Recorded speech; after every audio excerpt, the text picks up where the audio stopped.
Crítica y libertad encontrarás aquí. Nadie se calla si tiene algo que decir.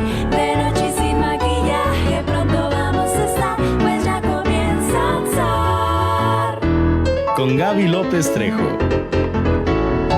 Buenas tardes a todos, soy Gabriela López Trejo y en el brevario cultural de Politicando con, hoy aprenderemos qué significa la palabra desindexación a propósito del salario mínimo con el diputado Marco Arturo Delgado en su comentario de todas las semanas.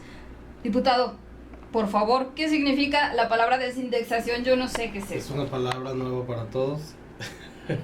No, estamos trabajando desde el PRD nacional, PRD estatal, diputados federales, diputados estatales, senadores, con la visión, la desindexación del salario mínimo es, en pocas palabras, quitar como unidad de medida del salario mínimo en multas, en recargos, en créditos, etcétera, etcétera, ¿no? Uno de los pretextos para que no suba el salario mínimo en México es que prácticamente es una unidad de medida. Por ejemplo, si tenemos un crédito en el Infonavit, es de cierta cantidad de salarios mínimos, mensuales o anuales. Si nos hacen una multa de tránsito, el cobro está tasado en salarios mínimos. Sí. Si nos hace una multa el SAT, el monto está tasado en salarios mínimos. Entonces, el proceso de desindexación del salario mínimo es que el salario mínimo del país, con lo que le pagan a los trabajadores o con lo que se tasa el pago de los trabajadores, no sea la misma unidad de medida con la que se tasan estas multas, con la que se tasan los créditos. ¿Por qué? Porque al aumentar el salario mínimo, en automático aumentan todos este tipo de montos, ya sea de créditos, de multas, etcétera, etcétera. Entonces, ¿qué es lo que hay que hacer? Que se debe separar, se debe crear una unidad de medida, si así se le puede llamar, diferente, que no sea el salario mínimo, para tasar todos este tipos de situaciones o de multas o sanciones, ¿no? Ya sea en multas, en créditos, en recargos, en todo lo que tenga que ver con sanciones punitivas. O sea, en conclusión, estás explicando que la palabra desindexación significa desmarcar el salario mínimo. En pocas palabras. No, bueno. Ok, me queda entonces ya claro el concepto. Desmarcar el salario mínimo de todo este tipo de cobros que lo llevan como anexo de Así es. medida unitaria. Entonces, ya entendí. Durante más de 40 años ese ha sido el pretexto para que en México no crezca el salario. México es uno de los países donde el salario mínimo ha crecido en mucho menor porcentaje que en la mayoría de varios países de América Latina y de Norteamérica, en el caso de Estados Unidos y Canadá. México es uno de los países con más retraso en el poder adquisitivo de sus habitantes.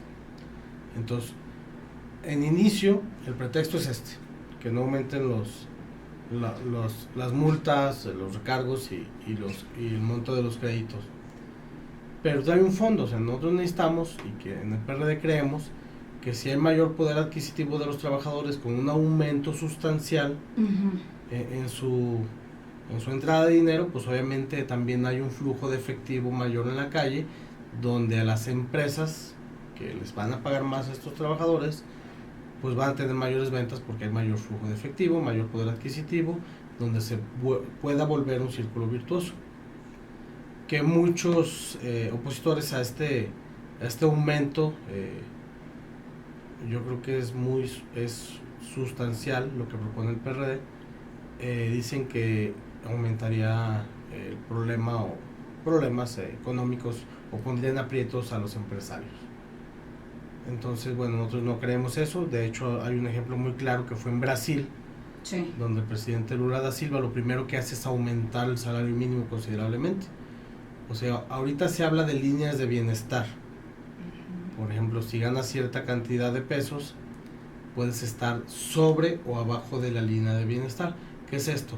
Si con tu sueldo puedes adquirir la canasta básica, si puedes dotarte de educación y vivienda y alimentación a tus hijos, cosa que con el salario mínimo que tenemos pues no es imposible que pueda suceder. Entonces se está tasando o se está buscando que haya un incremento periódico del salario mínimo en los siguientes años para que todos los trabajadores puedan estar sobre esa famosa línea de bienestar.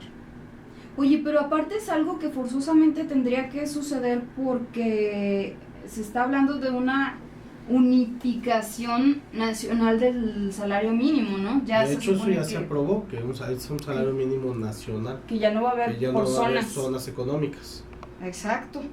Entonces Ya. ya no podría manejarse, o sea, lo de ABC Bueno, que eso teníamos está antes. bien, pero el problema es que sigue siendo un salario muy bajo. Ujú. Entonces, lo que hay que conseguir es que sea un salario que de veras permita que la gente pueda decir lo que dice, puedas garantizar lo que dice la Constitución, que el trabajo remunerado debe garantizar el sustento alimenticio, vivienda digna, educación y salud. Bueno, ¿y ahí qué se les ocurre a ustedes que pudiera ser esta nueva medida estándar que no sea el La salario? medida estándar es lo de menos, se puede dejar con los 70 y tantos pesos que está ahora, ponerle el nombre que quieras, unidad de medida de lo que se te ocurra. El problema aquí, o lo que nosotros necesitamos, es que el salario mínimo aumente considerablemente para que los trabajadores puedan tener mayor poder adquisitivo. Ya, o sea, que se separe y que esta medida aparte quede muy abajo. Muy independiente, totalmente. Ok. Pues muchísimas gracias, diputado. Te agradezco, sé que el trabajo te espera, tus teléfonos suenan y tienes gente esperando afuera. Un gusto saludarlos. Gracias, diputado, como siempre, por tenernos informados. De